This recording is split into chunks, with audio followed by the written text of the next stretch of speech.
হযরতে ওমর ফারুক রাদিয়াল্লাহু তাআলা আনহু, ইনি যখন কোরআন দিয়ে আল্লাহ নবী রেখে যাওয়া ইসলামকে কোরআন দিয়ে চালাচ্ছেন, তার দেশটাকে যখন চালাচ্ছেন, তিনি হলো প্রধানমন্ত্রী, তার দেশটা যখন কোরআন দিয়ে চালাচ্ছেন, বিচার ফয়সালা বিয়ে শাদী সমাজের আচার যা বিচার যা আছে সব কোরআন দিয়ে যখন চলছে, উনি বলছেন দেখি আমার এই কোরআনের শাসনের কারণে আমার দেশটা কেমন করে চলে। রাতের আপনার দিনের বেলায় একটু ছদ্মবেশে উনি বাইর হয়েছেন, যে কথা গত জুমায় বলছিলাম। উনি বাইর হয়ে পথ চলতে চলতে বললেন, না ওই যে দেখা যায় মরুভূমির বুকে একটা রাখাল, একে প্রথম পরীক্ষা করা যাক যে সে কোরআনের রাস পেয়ে কেমন হলো, পরিবর্তন হলো কিনা। আমিরুল মোমিনিন চলে গেলেন রাখালের কাছে। রাখালের কাছে যাওয়ার পরে যে কথাগুলো বললেন আপনারা জানেন, আমি বলেছিলাম গত জুমায়, আজকে একটু বলি।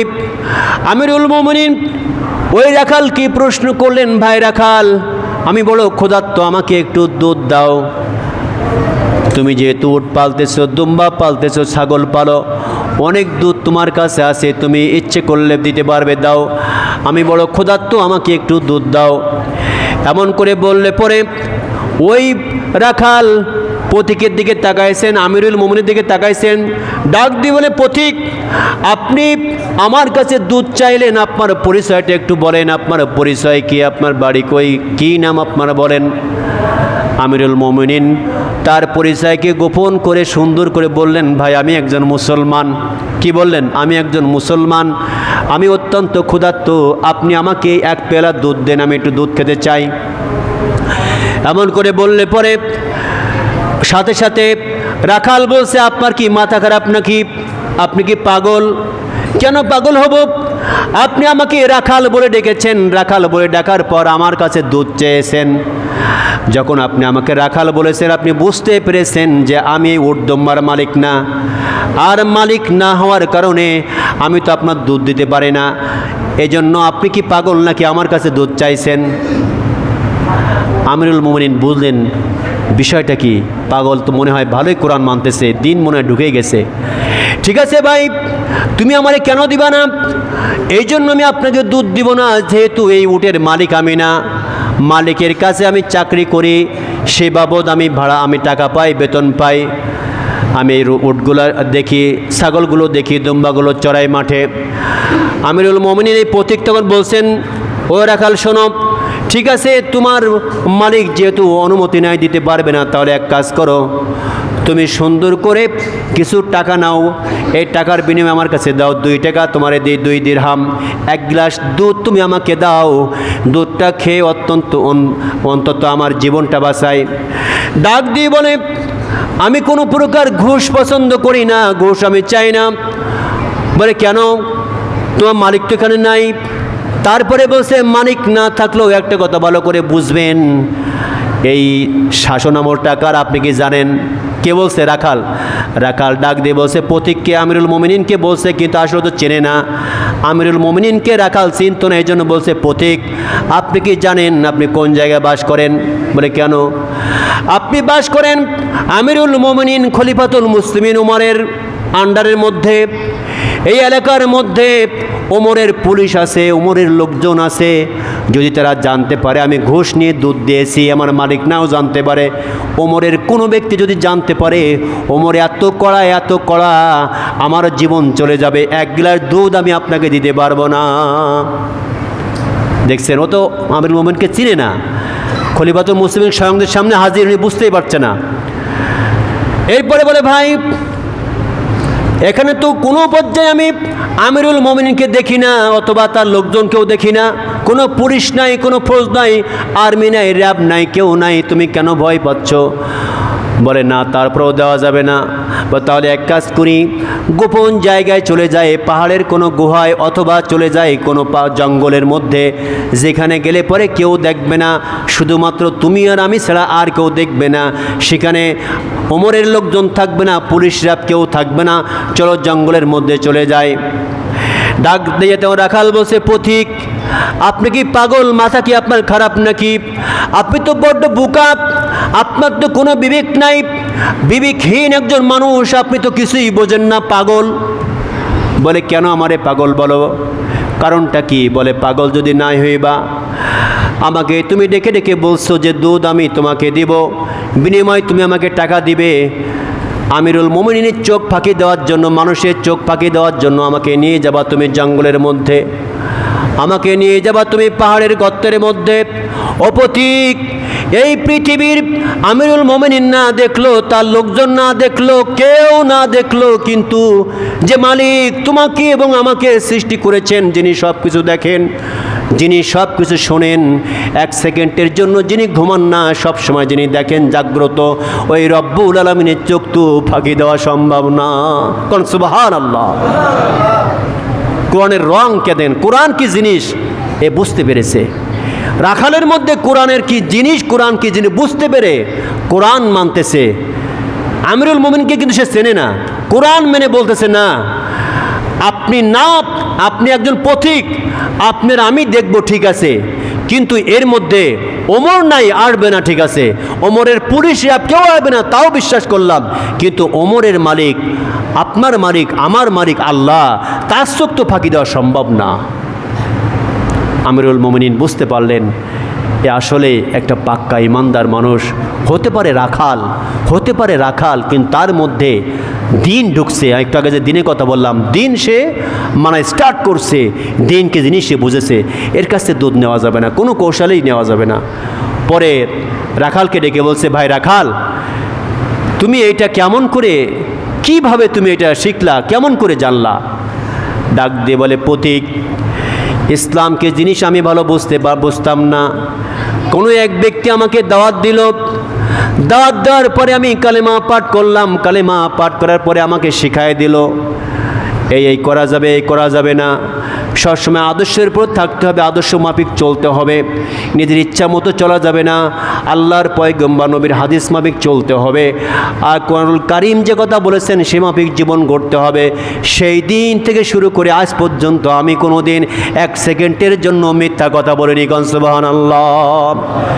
সেই দিন থেকে শুরু করে আজ আমি রাখাল, এতদিন পর্যন্ত ইসলাম গ্রহণ করার পর একদিনের জন্য নামাজ আমি কামাই করি নাই।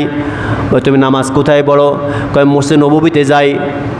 নববীতে যাও, তুই ওমরকে চেনো নাকি? বলে না, আমি ওমরকে চিনি না, কোনোদিন দেখি নাই, ওমরকে কোনোদিন দেখি নাই, আমার একদিনও দেখার সৌভাগ্য হয় নাই। এবার আমিরুল মুমিনিন বলছে, শোনো রাখাল, তোমার কিছু কথা বলি। রাখাল বলছে, পথিক বলেন, কি বলতে চান? আমার কি কোনো অন্যায় হয়েছে নাকি?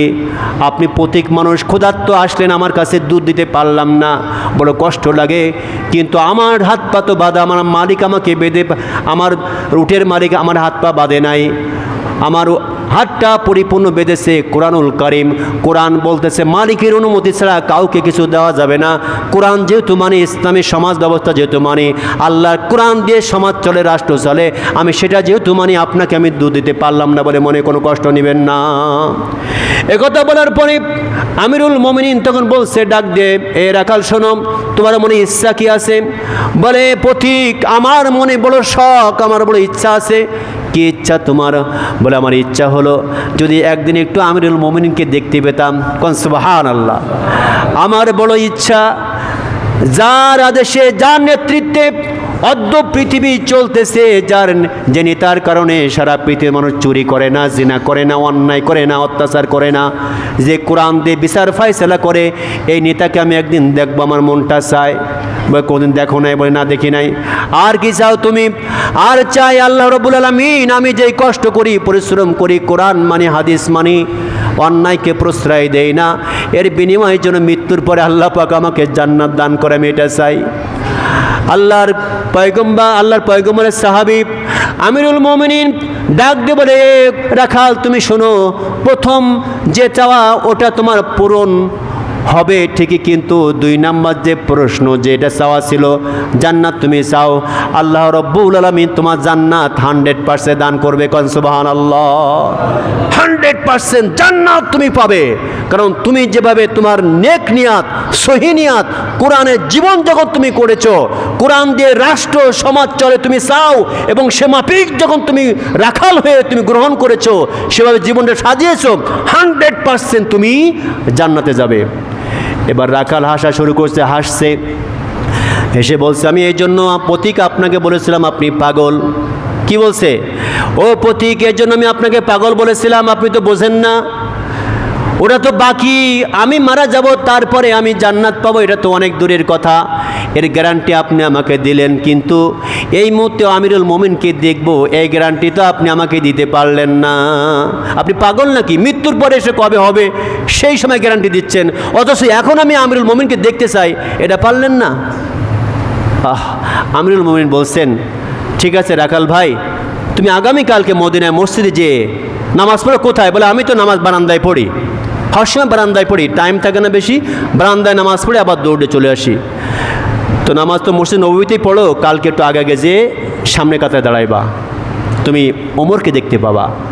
এ কথা বলার পরে ও আর ঘুম বাদ দেয়া যে কোনোভাবে ওর উর্দুম্বা যা ছিল মালিকের বাড়ি রেখে তালা করে লকটাক দিয়ে একবার ফার্স্টে চলে গেছে, যে একবার মোটামুটি আমিরুল মোমিনিন যেখানে নামাজ পড়ায় তার পিছনে যে দাঁড়ায় দণ্ডায়মান।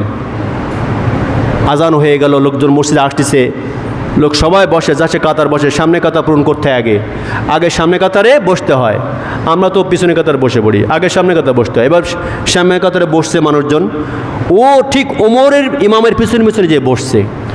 লোক তাকায় তাকায় দেখি, বাবা এই লোকটা তো কখন দেখি নাই, এটা আনকা মানুষ, অচেনা মানুষ, মসজিদের মধ্যে আসলো কেমন করে, বা পরিচয় কি? সবাই তাকায় তাকায় দেখে। অনেকক্ষণ পরে আসছে উসমান, আর উনি ওসমান ঠিক যেখানে বসে সেখানেই বসে পড়ছে হলো ওই ব্যক্তি রাখাল। ওসমান দেখলো যে বসাতে কোনো লাইন নাই, কোথায় বসবে? ওসমান পাশে এক জায়গায় সিট নিয়ে বসে পড়লো। বসার পরে ওসমান মনে মনে বলছে, সুন্নত নামাজ আদায় করে মনে বলছে, লোকটা কে? মাঝে মাঝে একটু তাকায় তাকায় দেখে মুখের দিকে, লোকটা কে হতে পারে? আমার জায়গায় এসে বসলো, যেহেতু ওমরের পরে আমার স্থান বলে দিয়েছেন, আমার এখানে নামাজ পড়ার দায়িত্ব, আমার এখানেও দাঁড়ালো, এত সাহস পাইলো, কে এই ব্যক্তি? যখন এইভাবে বারবার ওই রাখালের দিকে তাকায়, রাখালে তো রাগ হয়ে গেছে, এত মূর্খ মানুষ, আপনি বারবার তাকান কেন আমার দিকে? বারবার তাকান কেন? কী সমস্যা আপনার? কোনো সমস্যা না, কোনো সমস্যা না। বলছিলাম আপনি তো এখানে, তো এটা আমি বসি, তো এখানে আপনি এসে বসছেন, আপনাদের কোনো দেখি না, কোনো চিনিও না। আপনি চিনবেন না তো আমার, আমি আজকে ওমরকে দেখার জন্য এখানে বসছি। ওমর নিজেই কইছে যে ওমরকে পাইবা তুমি, একবার নামাজ পড়াবে যেখানে ওইখানেও পিছনে দাঁড়াইবা, তাই দাঁড়াইছি। আচ্ছা ঠিক আছে, দাঁড়াও। নামাজ শুরু হবে, একামত শুরু হয়ে গেছে। এখন এই জায়গায় যেখানে মোটামুটি দাঁড়াবে ওমর, সেইখানে এসে দাঁড়াইছে হলো সেই পথিক। রাখাল দেখছে, রাখাল বলছে, কিরে ওমর তো এখনও আসে না, এই যে পথিক ছিল, পথিকটাই তো দাঁড়ায় গেল এই জায়গায়। এখানে তো আমি দেখতে আসলাম, এত কষ্ট করে পরিশ্রম করে রাতের ঘুম কামাই করে আমি দেখবো ওমারকে দেখতে পাচ্ছি না, সে রাখালই দাঁড়ালো এই জায়গায়, একে সেই পথিক দাঁড়াইলো নামাজের বিছানায়।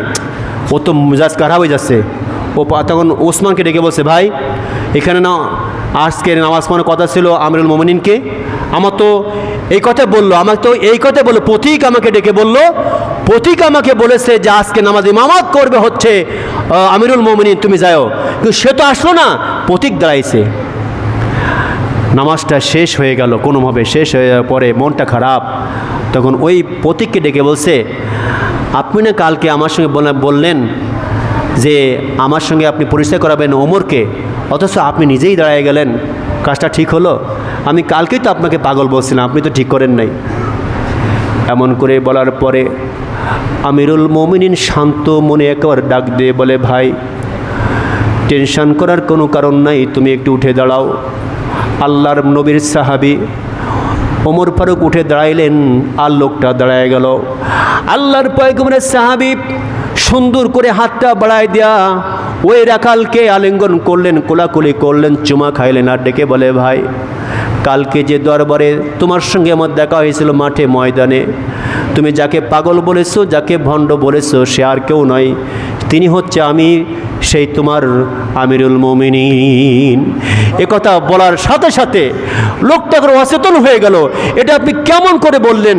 সে ব্যক্তি তুমি বলছে, আপনার আমি কত খারাপ কথা বলছি, কত কটু কথা বলছি, আপনি আমিরুল মোমিনিন একবার কেন আমাকে বললেন না? আপনি আমাকে মাফ করে দেন, ক্ষমা করে দেন, আমি অনেক বড় বস্তু ভুল করেছি। লোকটা এত কান্না কানলো, চোখের পানি বন্ধ করতে পারে না। আমিরুল মোমিনিন, আপনাকে পাগল বলেছি, ভণ্ড বলেছি, খারাপ বলেছি, আপনি আমাকে মাফ করে দেন। আমিরুল মুমিনিন বললেন, না, তোমার কোনো দোষ নাই। তুমি যে আল্লাহর কোরআন বুঝেছো, ইসলামের সমাজ ব্যবস্থা যে তুমি বুঝেছো, এটা লাখোটি শুকরিয়া। আমি বুঝতে পেরেছি তুমি আল্লাহর একদম বিশেষ মোমেন, ইমানদার বান্দা। প্যানপুর ভাইরা, এজন্য আমাদের সমাজে ইমান আনার পরে সাথে সাথে সমাজ ব্যবস্থাটা কোরআন দিয়ে সাজাতে হবে। যদি আজকে আমাদের সমাজে কোরআন থাকে, চুরি, ডাকাতি, খুন খারাপি, টাকা পয়সা চুরি করা, দেশের টাকা বাড়িয়ে নেওয়া, এরপরে দেশের যে যত চুরিচারি আছে এসব একটাও থাকবে না। সম্পূর্ণ ইসলাম যদি চলে, আমাদের ভিতরে আসবে শান্তি আর শান্তি। আল্লাহ পাক তৌফিক দিক, আমিন।